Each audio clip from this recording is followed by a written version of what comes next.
Hey guys, so today we have another rare and limited edition video, this time for the Dodge Dakota. I just made a similar type of video for the Ram pickups last week, so make sure to check that out in the top right corner if you want to see more. I've also done some of these in the past for other Mopar models, such as the Charger, Challenger, and Chrysler 300. So for these types of videos, I check out various rare and limited edition models that were put out over the years. So each of these models ended up being produced in limited quantities, usually only available for between 1 to 3 years, and each of them had their own cool features and looks. I've included 7 different models for today's videos, which you can find on screen right now. So let's get started. For 1978 and 1979, Dodge built the Lil Red Express using the Ram platform, specifically the third generation of the D series. This was a loud and powerful vehicle, as was the fastest production truck for those 2 years. Skip ahead some 12 years, and Dodge wanted to pay homage to that vehicle, so they brought back the Lil Red Express for the Dakota. Dodge contracted a company by the name of LER Industries out of Edwardsburg, Michigan, who made the kits for the truck, and Dodge would then offer them as a dealer option from the 1990 to 1992 model years. The whole idea behind it was to make these newer versions resemble that original Express, and they did a good job doing that.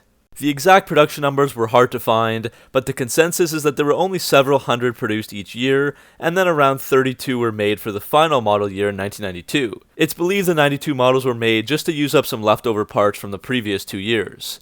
The 92 models also have a numbered dash plaque, something that Dodge would carry forward for many other current limited edition vehicles that they make. So overall, it looks like the whole production run of the 3 years was limited to between 250 to 500.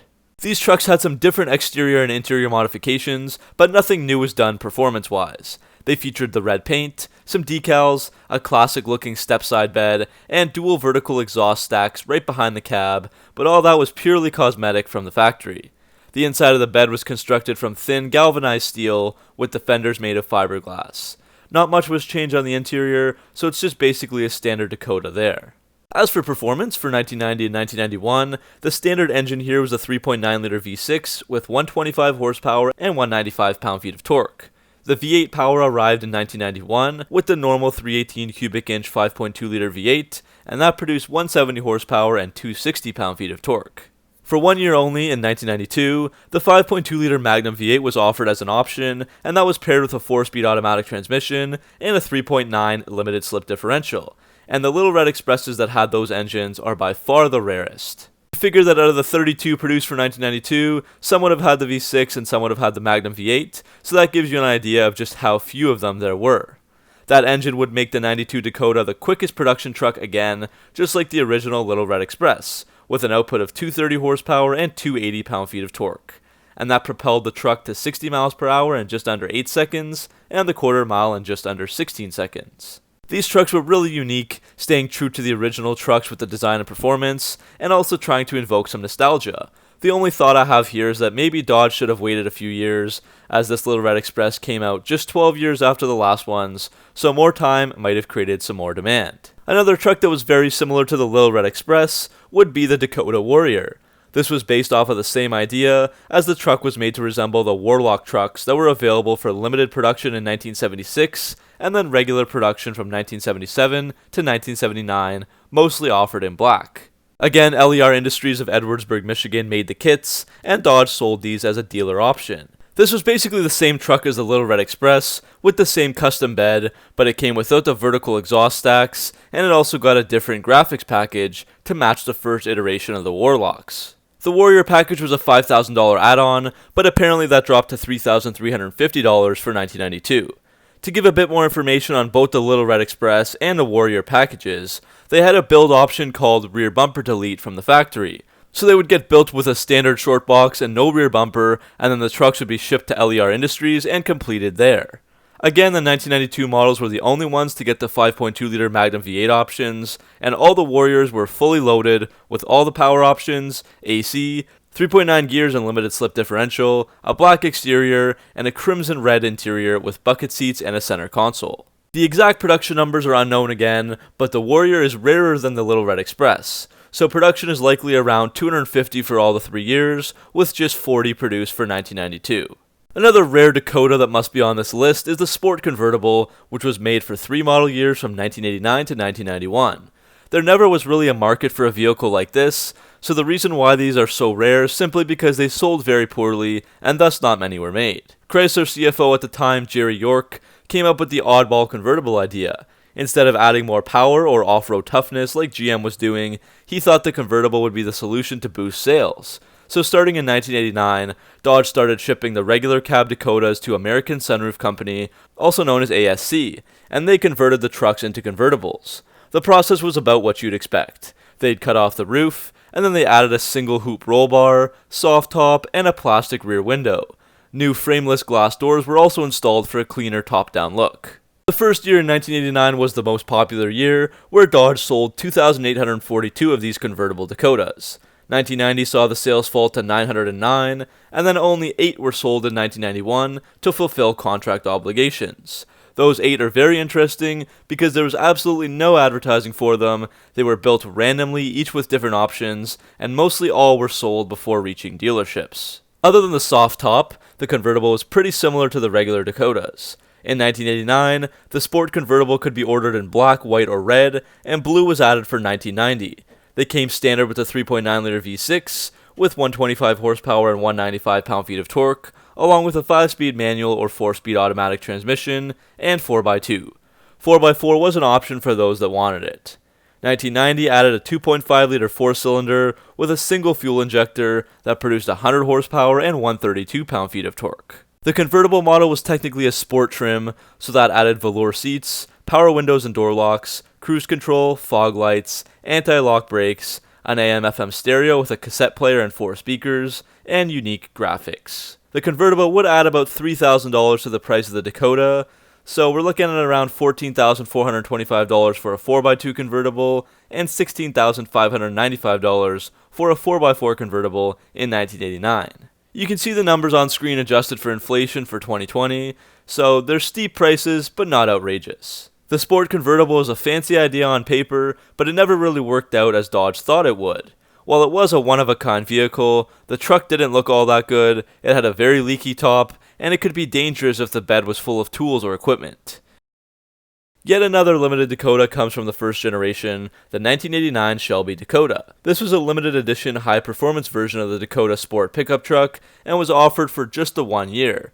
It could only be had with a short wheelbase, short bed, and standard cab. Carroll Shelby began working at Dodge in the 1980s at the request of Lee Iacocca, who was the Chrysler Corporation chairman.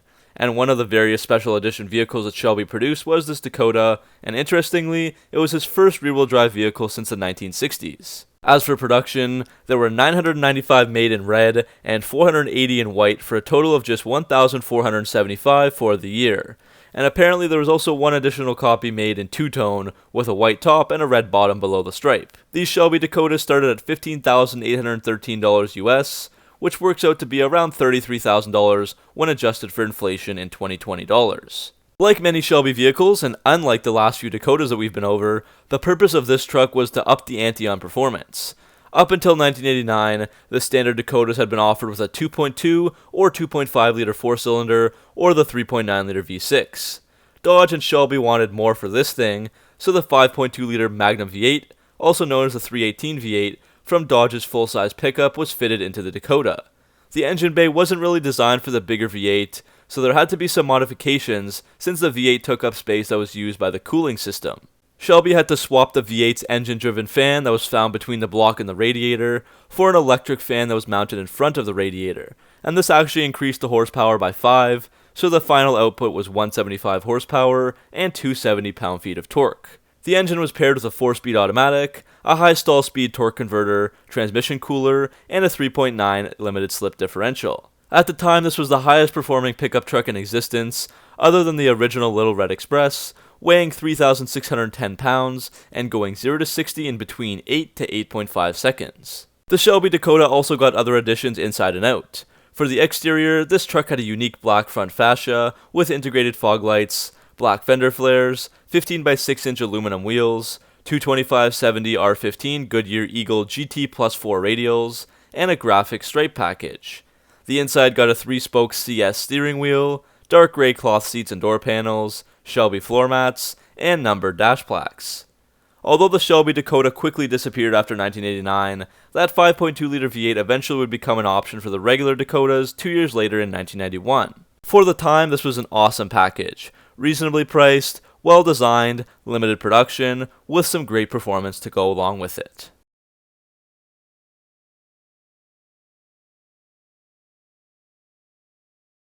I also wanted to include a one-off of the Shelby Dakota, which was the first one ever built, serial number #1, and it was the personal vehicle of Carroll Shelby.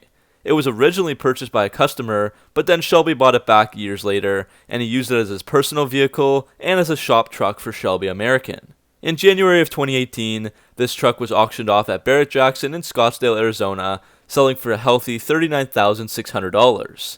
It also came with documentation to prove that Shelby owned it, as well as a speeding ticket that Shelby American CEO Donald Rager once received while whipping around in the truck in Arizona. So this really is truly a one-of-one vehicle. This next one is a very interesting one that you might not have heard of, the Brazilian R1 Dakota. In 1998, Chrysler Corporation opened up a new $315 million pickup truck plant in Campo Largo, Brazil, returning to the South American auto market after 17 years of absence. This was their first pickup truck plant outside of North America, and it's where Chrysler expected to build the Dodge Dakota for Brazil. Chrysler had high hopes with the plant, with an expected production of 12,000 per year, including 5,000 Dakotas for the first year in 1998, and the plant could be expanded to produce up to 40,000 trucks annually. The R1 name comes from the reinforced four-wheel drive chassis that was used for all Brazilian models, but all the Brazilian models actually ended up being two-wheel drive only, with a Dana 44 rear axle, but they still used that chassis. There were a few different models with either a base 4-cylinder, 2.5-liter VMI turbo diesel engine, or 5.2-liter V8. Other than the chassis, these were very similar to the US models, the major difference being how they were made. This is an interesting story due to several Brazil restrictions. At the time, the auto industry in Brazil was still transitioning from an import business to a manufacturing enterprise, and the local laws stated that within the first 3 years, 60% of a vehicle's content must be of local origin. That meant that there was room for many suppliers to be in close proximity to Chrysler's plant, and Chrysler ended up working with 23 local suppliers in Brazil for the Dakota production. The Dakota would be shipped out as a knockdown kit, which is a kit that contained different parts to assemble the product. So the parts would go from Chrysler in the US to their various suppliers in Brazil, who would then assemble the parts and bring those to the Campo Largo Dakota factory for the final construction. Some of Chrysler's major global suppliers had facilities in the Campo Largo region, including Dana Corporation for the chassis, Detroit Diesel for the 2.5-liter engine, Lear Corporation for various parts like seats and carpets, and PPG for paint. Dana Corporation was especially important since they assembled and supplied the rolling R1 chassis that we've been over. This was developed by Chrysler engineers and supplied to Dana in Brazil, where they assembled it, so that would satisfy the 60% local requirement vehicle content that I mentioned earlier. This was also the first application of its kind to be used in volume pickup truck production anywhere in the world, and it incorporated 205 parts, like shocks, springs, calipers, rotors, and the fuel tank. It's called the rolling chassis because the frame was literally rolled onto the assembly line as one component, streamlining the entire process. Unfortunately, this Brazilian project would get cancelled when Chrysler was purchased by Daimler in the same year, and it seems like only 1,000 R1 Dakotas ended up getting produced. The final model to talk about is the Dakota RT. It went on sale in the spring of 1998, and it was around for 6 model years until 2003. While they weren't as rare as some of the other trucks on this list, for some reason, this truck really flew under the radar during its time out. This was the high-performance, or top-of-the-line Dakota model for these years, but it's often forgotten, possibly due to its smaller size or lack of proper marketing for the niche. We'll talk about the truck first, and then look at production information after. The Dakota RT was offered in regular cab and club cab, both with the 6.5-foot cargo bed. Only rear-wheel drive was available, with no four-wheel drive version. The 4-door quad cab Dakota was also not available in the RT trim. The regular cab was 196 inches long with a 112-inch wheelbase, while the club cab was 215.1 inches long with a 131-inch wheelbase. The pricing started at $26,360 US for 2003, which works out to be around $37,000 for 2020. The Dakota RTs got distinctive styling with a monotone paint job, front and rear body color matching bumpers and fender flares, and wider 17x9-inch cast aluminum wheels with sticky P255/55/17 tires.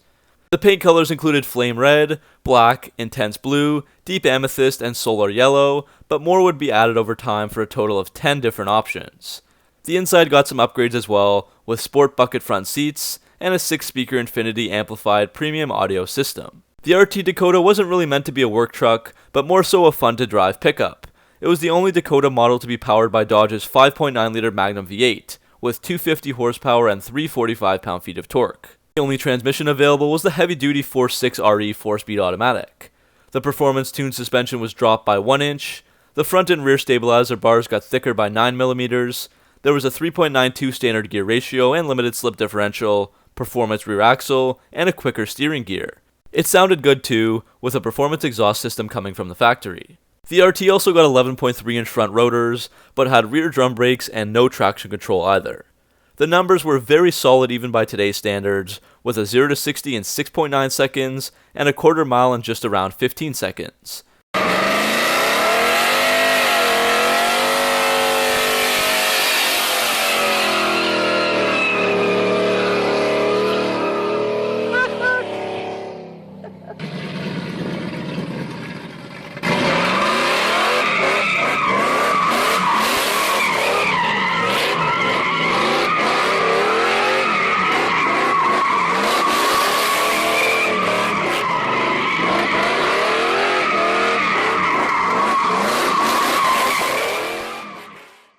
Due to the big V8, it was a gas guzzler, getting 12 mpg city and 16 mpg on the highway. Because the suspension was built with a focus on road handling, the RT offered very precise handling and stable cornering, and many reviewers would say that it was the only truck that truly drove like a sports car.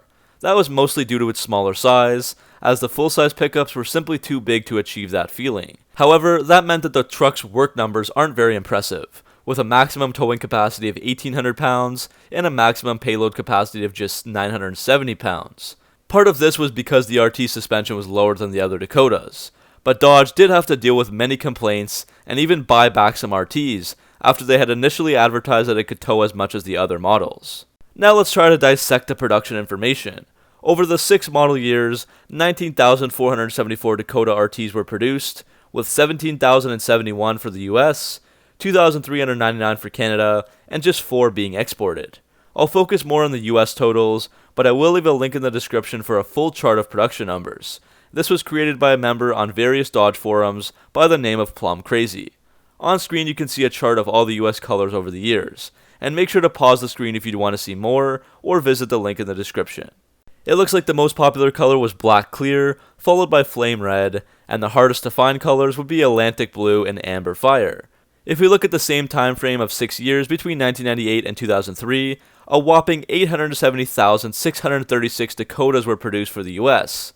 So that means that the RTs make up just 1.96% of that, making them very hard to find over the years. So once again, the Dakota RT seems to be very underappreciated, and these trucks never held their value well.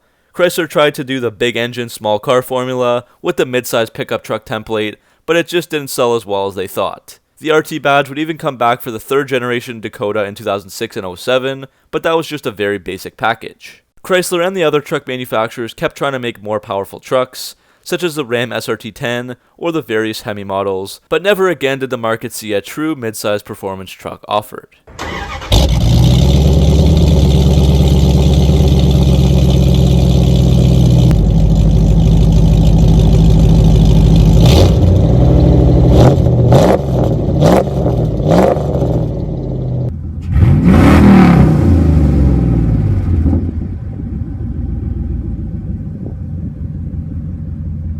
So if you're still watching, you've reached the end of this video. Hopefully you guys enjoyed it. I tried to give you as many details as possible on every model we covered. Let me know which one was your favorite, or if you owned any of these, and also if I might have missed any Dakotas.